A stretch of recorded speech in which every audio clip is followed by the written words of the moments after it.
The shooting water fishtail. Bang! A mosquito perched on a blade of grass fell into the water. Bang! Another small insect met the same fate. What was causing these precise shots?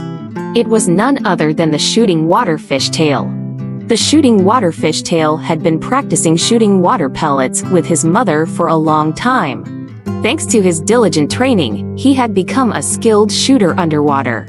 On this particular day, he was gliding through the underwater grass, targeting insects resting on leaves. Just then, a big mosquito landed on a leaf, a good 3 meters away from him. He took careful aim and with a resounding bang, he sent the mosquito tumbling into the water, making it his afternoon snack. He swam around for a while, savoring several insects, and his belly was now full. Proud of his sharpshooting skills, he felt like he had nothing better to do and wanted to find new targets for fun. Just then, a duck was waddling by the water's edge. So, the shooting water fishtail quietly took a mouthful of water and, with a deep breath, aimed for the duck's tail. Bang! A water pellet shot out with precision and struck the duck's tail. The duck felt a sharp pain and looked around, confused. Who just did that? It wondered, gazing at its surroundings, seeing nothing out of the ordinary. The duck continued its wobbly walk. Bang! Another water pellet shot out, unerringly hitting the duck's head. Ouch! That hurts! Who's responsible for this? The duck, holding its head, looked around frantically. This time, it was able to see the shooting water fishtail attacking from the water. The duck felt a surge of anger. Without hesitation, it dove into the water and charged towards the shooting water fishtail. Realizing that things were going south, the shooting water fishtail quickly disappeared into the deep water. At that moment, a group of little carp swam by. The angry duck, not paying much attention, started catching them, one by one. Although the small carp were fast, the duck managed to catch 4 or 5 of them as its snacks. When the little carp's mother found out, she was devastated. She wept and went to apologize to the carp's mother, delivering a stern message to the shooting water fishtail. Our water shooting skills are meant to secure the happiness of fish. Using them to bully others, causing trouble and harm, is absolutely forbidden. The shooting water fishtail was deeply regretful of his actions and vowed to remember his mother's words and correct his behavior. One day, while out searching for food, the shooting water fishtail arrived at the lake's edge. There, he saw the mother carp consuming a curled green grub. He was about to call out to her when he noticed that she was being dragged out of the water by a fishing line. In shock, the shooting water fishtail aimed a water pellet and fired. Bang! The pellet struck the old cat right in the eye. The cat, in pain, frantically used its front paws to rub its eyes. The shooting water fishtail struck again. Bang! This time, the cat's left eye was hit. The old cat had no choice but to use both paws to rub its eyes. It let go of the fishing rod, and the mother carp fell back into the water. The shooting water fishtail quickly rose to support the carp, removing the fishhook from her mouth. The mother carp was saved, and her little ones gathered around, praising the shooting water fishtail's water pellets as the miraculous pellets of goodwill. The shooting water fishtail swam away, feeling a bit embarrassed. Moral of the story: we must use our skills and abilities for the well-being of others and not for causing harm or trouble. Doing good deeds brings happiness and unity among friends. The maple leaf plain. Autumn had arrived, and leaves were falling from the trees, one by one. Among these leaves was a tiny maple leaf. It floated and fluttered until it landed by the side of a little brook. It was quite chilly by the brook, and the little maple leaf couldn't see its maple leaf brothers and sisters. It also couldn't see its maple tree mommy. The little maple leaf felt so sad and began to cry. "Don't cry, little maple leaf," a tiny ant crawled over and said with a smile, "I'm here, and I can keep you company and play with you." With that, the little ant wiggled its antennae and climbed onto the little maple leaf. "Ooh, that tickles," the little maple leaf giggled. Little Maple Leaf, it's so cold here. Would you like to come home with me? The little ant asked warmly. Okay, the little maple leaf agreed. Suddenly, a strong gust of wind blew, and the little ant and the maple leaf were both lifted into the sky. The little ant was frightened and began to scream. Don't worry, little ant. Just hold on tightly to me, the little maple leaf shouted. As the wind grew stronger, the little maple leaf became like a little plane, soaring steadily through the air. The little ant's fear disappeared, and they both sang a cheerful song together. After a while, the wind subsided, and the little maple leaf gently landed on the ground. Look, little maple leaf, we're home, the little ant happily exclaimed. It turned out that the strong wind had blown them right to the doorstep of the little ant's home. How wonderful! The little maple leaf was also overjoyed. Moral of the story: in times of trouble or uncertainty, we can find comfort and happiness through the companionship and support of friends. Capturing the sun. In the forest, a group of joyful little animals lived together. They played games of hide and seek and enjoyed their lives to the fullest. However, there were moments of unhappiness when their games were cut short by the setting sun, and everyone had to return to their homes. One day, Little Monkey came up with an idea. Let's capture the sun and keep it here, so the day won't turn into night. That's a great idea, the others agreed enthusiastically. The little animals immediately gathered ropes and worked tirelessly, weaving a gigantic net over the course of 3 days and 3 nights. Now, the question arose who would capture the sun. It had to be someone strong. They decided on 20 powerful cuckoo birds. The 20 cuckoo birds grasped the net and took off toward the sun. Higher and higher they flew until they were just tiny black dots in the sky. They vanished from sight. No one knew how much time had passed when 20 black dots reappeared in the sky, growing closer. It was the 20 cuckoo birds, and they had indeed captured the sun. The forest was filled with excitement. Little Monkey and Little Bear climbed the tallest tree and secured the net, covering the sun to the treetop. Now, the forest would forever be bathed in daylight, and the little animals played games, saying, "There's no nighttime. We can play as long as we want." However, as time passed, everyone started to feel tired and drowsy. Old Mr. Groundhog spoke up. "You've been playing continuously for 24 hours. It's time for a rest." But the little animals were determined to continue playing, fearing that the sun would go to waste. Yet, not long after, their eyelids began to droop, and one by one, they fell asleep on the grass. No one knew how much time had passed when they all woke up, chattering excitedly. Squirrel said, "It's never dark, and it feels strange. Plants and trees can't live like this."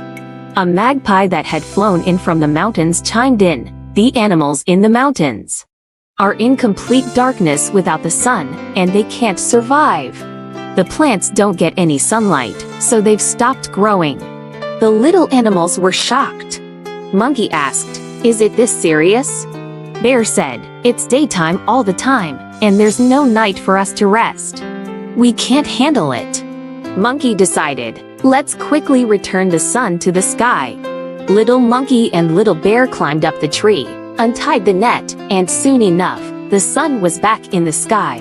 The little animals shouted at the sun, "We're sorry, sun, and we won't do any more silly things." What kind of silly things did the little animals do? What did they do to make amends afterward? Moral of the story: sometimes we may not fully understand the consequences of our actions until we experience them, and it's essential to admit our mistakes and make amends. The Little Mouse and the Small Bird. By the roadside stood a large tree. Inside a tree hollow lived a little mouse, while high up in a tree nest lived a small bird. They were not just neighbors but good friends, often playing together, sharing their days of fun. However, one day, the small bird flew away early in the morning and didn't return until late afternoon. The little mouse grew very anxious, and he ventured out of his tree hollow to search for his friend. He searched high and low until he finally found the bird in the yard of a red fox, trapped in a cage. The red fox lay on a rocking chair nearby, swaying back and forth, saying, "This little bird is so tender. I think it would make a delightful dinner tonight." "Please, let him go," the little mouse begged. The red fox's head shook like a drum. "Impossible, impossible." "Then, if you don't mind, don't eat him today. I will go home and fetch food for you," the little mouse pleaded. "Fine," said the red fox. "But don't try to be clever. I know where you live, and I will come to collect." The little mouse rushed back home and brought a piece of cheese. "Okay, I won't eat the bird today," the red fox agreed, accepting the cheese.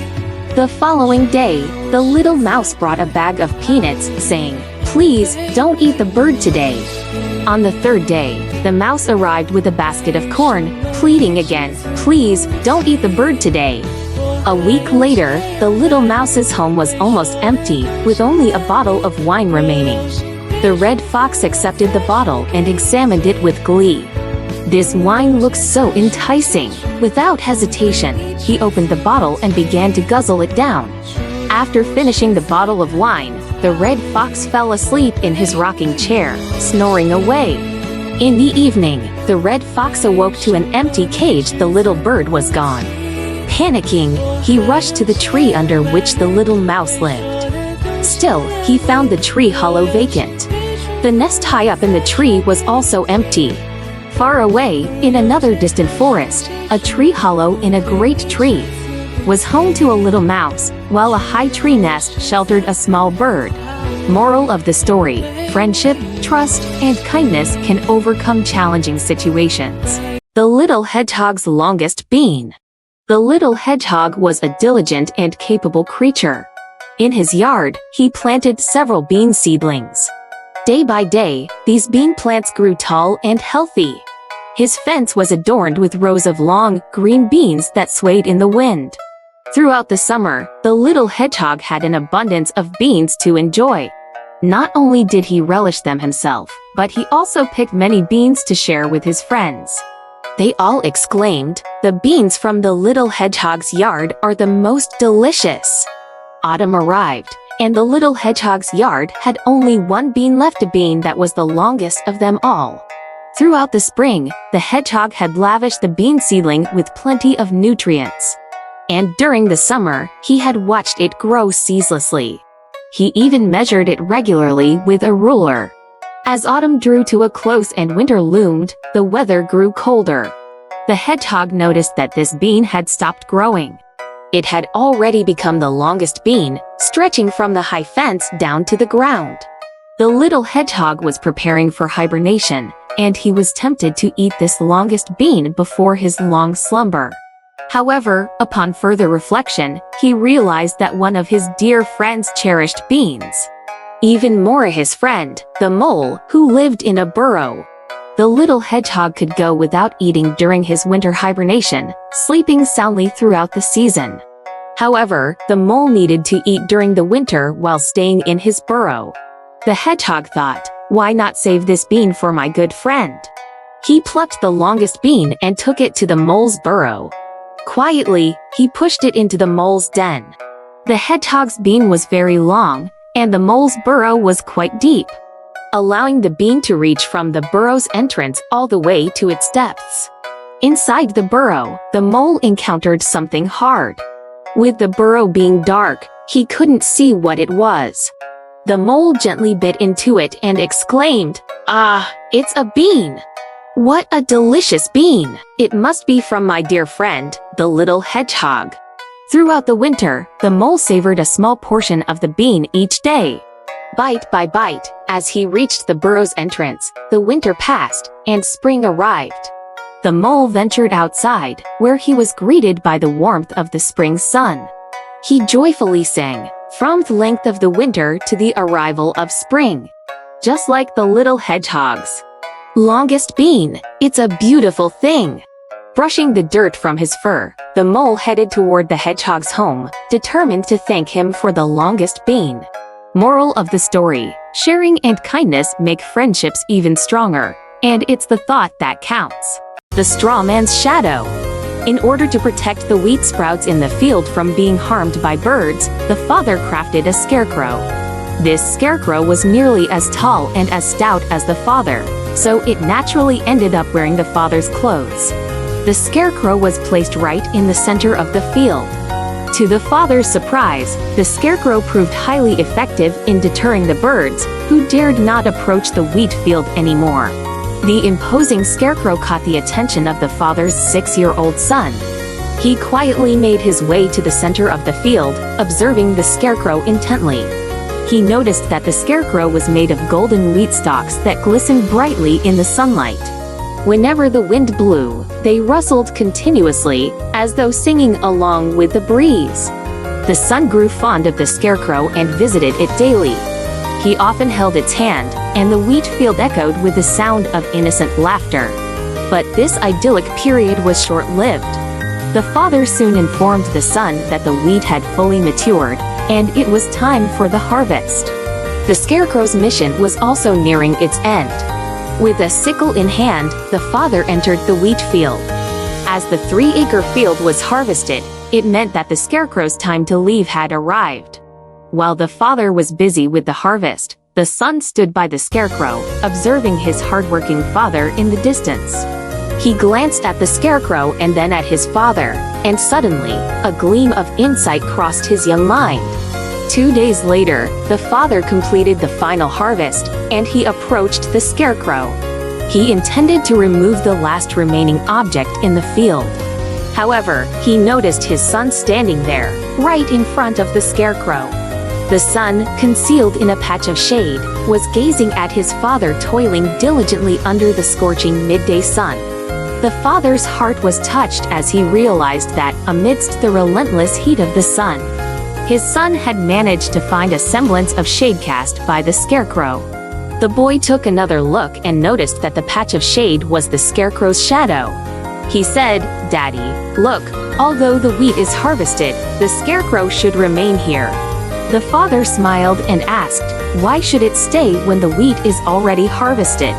With no birds coming, and I'm off to dry the wheat, why would you need the scarecrow?" The son stared at his father and replied, "Daddy, the scarecrow wears your clothes, and its shadow looks just like you're still and strong. While you're busy working, I can only play with it. I feel like the scarecrow is your shadow. It can't talk, but it plays with me. It also shields me from the sun and blocks the wind." Looking at his earnest son, the father's eyes grew teary. He approached the boy and embraced him. Father and son stood together in the wheat field, motionless, as if they, too, had become two scarecrows. Unintentionally, the father's towering figure blocked the sunlight, and the son nestled into his father's embrace, finding refuge in his shadow. Meanwhile, the equally imposing scarecrow whispered in the wind, continuing to sing softly. Its shadow shifted as the sunlight played tricks on it. At that moment, warm sunbeams cascaded upon the entire field, filling it with a resplendent golden glow. Moral of the story: sometimes, what's most valuable isn't what we see but the emotions and memories tied to it. Little Mouse's bathroom adventure. Every day, the most crucial matter in Little Mouse's life was not how well Mom cooked or whether Dad could watch his favorite sports game without interruption. It also wasn't about his siblings' arguments that sometimes verged on a full-blown fight.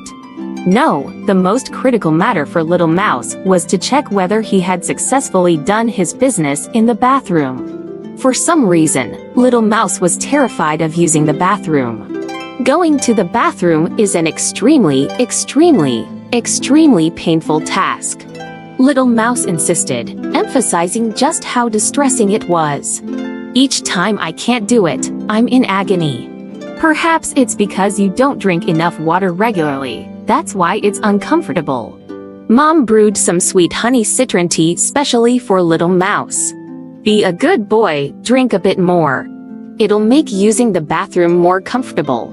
Little Mouse slurped down a large glass of honey citron tea and said, "Wow, this is sweet and delicious. Mom, I'd like another one, please." From then on, thanks to Mom's special honey citron tea, Bathroom time became more comfortable for Little Mouse.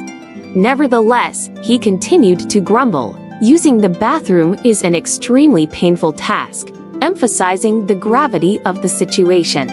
Every time I sit on that toilet, I'm afraid I'll fall through the big hole in the middle of the seat.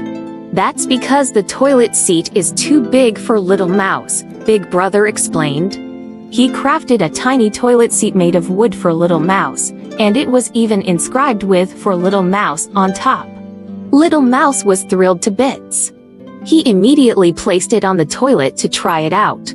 "Wow, this small toilet seat feels so safe, Big Brother," Little Mouse exclaimed, hugging Big Brother in gratitude. But still, using the bathroom is an extremely painful task. This time, Little Mouse only emphasized it once, indicating that it was still quite serious.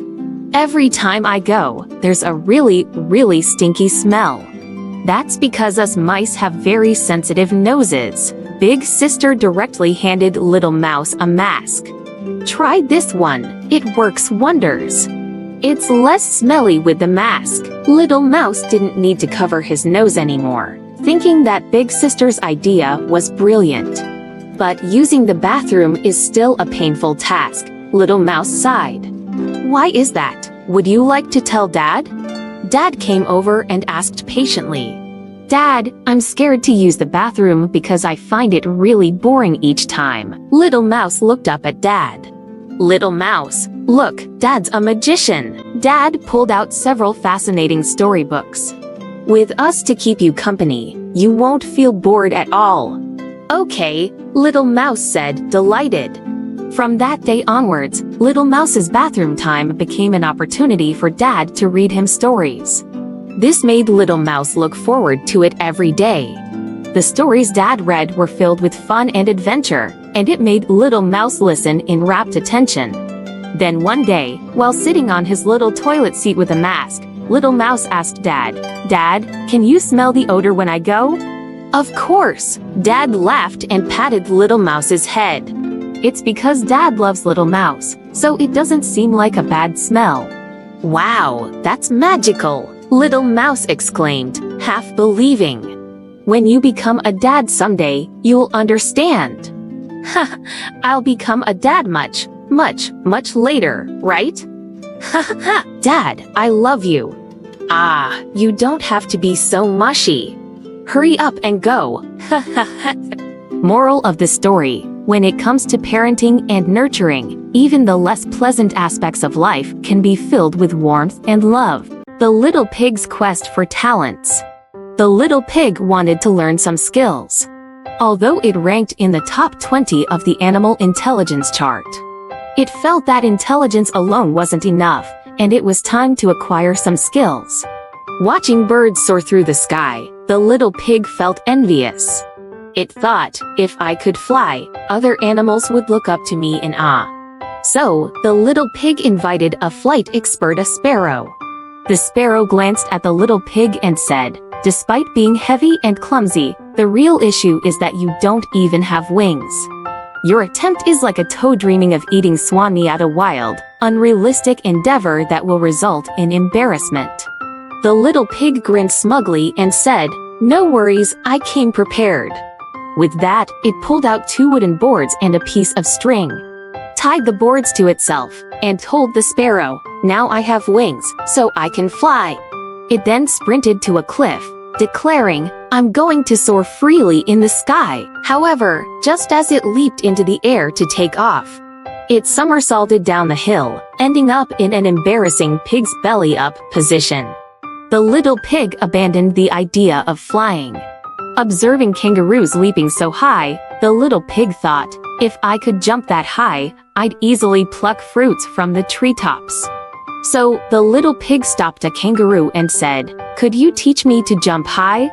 The kangaroo gave the little pig a skeptical look and remarked, "Very few animals are good at jumping, and pigs are the worst.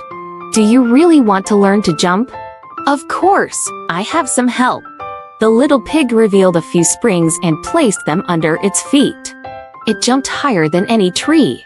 However, when it landed, it tumbled, ending up in a 4 feet up position.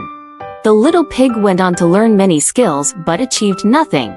Do you know Moral of the story, the little pig's determination was admirable, but it also showed that not all skills are attainable. Even with determination, and one should appreciate their unique strengths and abilities. The greedy star eater. Long, long ago, deep within a distant forest, lived a gluttonous monster who often stole food from the little animals. Everyone had grown tired of it and wished to get rid of this greedy monster, but they couldn't come up with a good plan. One day, the clever fox finally had an idea. The gluttonous monster was resting in the meadow when the fox approached and said, "Oh, great hero of my heart, do you know what the most delicious thing in the world is?" The gluttonous monster became eager. "Do you know?" it asked. The fox replied, "I certainly do." The monster asked, "Well, tell me then." The fox continued, "The most delicious thing in the world is the stars up in the sky." The gluttonous monster inquired, "How can one eat the stars?" The fox answered, "Stars only come out at night, and heroes like you are the only ones worthy of tasting them. When night falls, I will come and take you to them." The gluttonous monster became excited, imagining the delightful taste of stars and eagerly awaited the night. Finally, night fell and the stars appeared. The fox arrived and said, "Let's go, my great hero." Leading the way, the fox took the monster up the hill. They walked for a long time until they reached the cliff, yet the stars were still far away.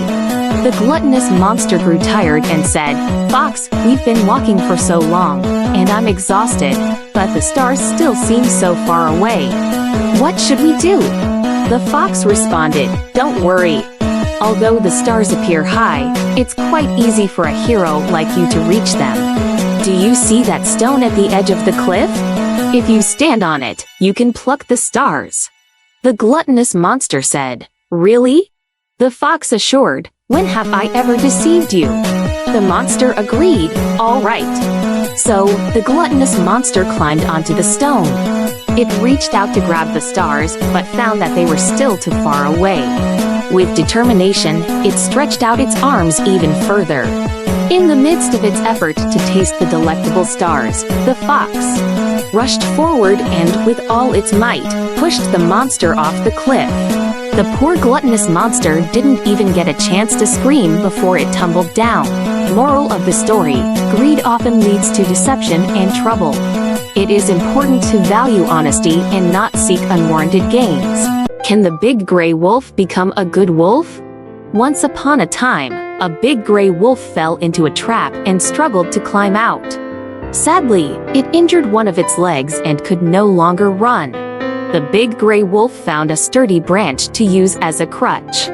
With a crutch in hand, the big gray wolf no longer terrorized the small animals in the meadow as it used to. It had grown hungry and, with a limp, it slowly made its way to sit under a large elm tree. Isn't that the big gray wolf? What happened to it, and why is it limping? A passing white rabbit asked its friend, the little goat. It looks like it had a taste of its own medicine, the little goat said, a hint of anger in its voice. It fell into a trap and ended up like this. "Oh, how pitiful," the white rabbit commented. "Pitiful? Do you know how many small animals it ate?" The little goat responded. "But now it's become a cripple. How will it survive?" the white rabbit inquired. "To avoid starving, it will have to eat grass and wild fruits," the little goat explained. "If that's the case, then it won't harm us anymore," the white rabbit mused. Who would believe that? The little goat shook its head. As the little goat and the white rabbit walked away, the big gray wolf overheard their conversation. "Well, it seems I have no choice but to eat grass and wild fruits to survive," the big gray wolf said to itself sadly. The big gray wolf slowly got to its feet, crutch in hand, and continued to move forward. Starving, it sampled some grass and a few wild fruits and found them quite satisfying. Could this be the path to becoming a good wolf? The big gray wolf asked itself after much contemplation. After some time, the big gray wolf nodded and said to itself, "I can become a good wolf. I must make the small animals believe that I can change for the better. Moral of the story: sometimes life's challenges can lead to positive change. It's possible for those who've made mistakes to learn from them and become better individuals.